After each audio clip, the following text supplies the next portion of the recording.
വയറ് നിറച്ച് ബിരിയാണി കഴിച്ച് എന്നിട്ടിങ്ങനെ എന്നൊരു പല്ലുകുത്തിയായിട്ട് ഇങ്ങനെ പോകുമ്പോ അല്ല എന്തൊക്കെ വർത്താനം അങ്ങനെ പോണ്. ഇനി എങ്ങനെ പോണ്ടേ? പിന്നെ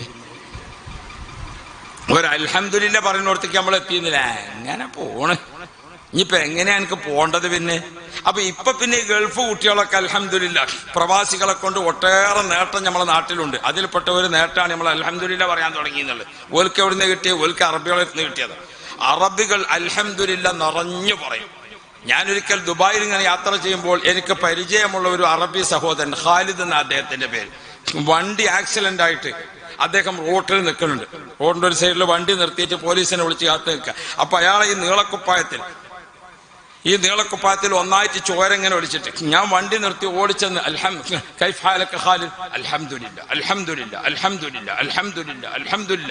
ഒരു 25 അൽഹംദുലില്ലാ പറഞ്ഞിട്ടാണ് അയാൾ സംസാരം തന്നെ തുടങ്ങിയത്.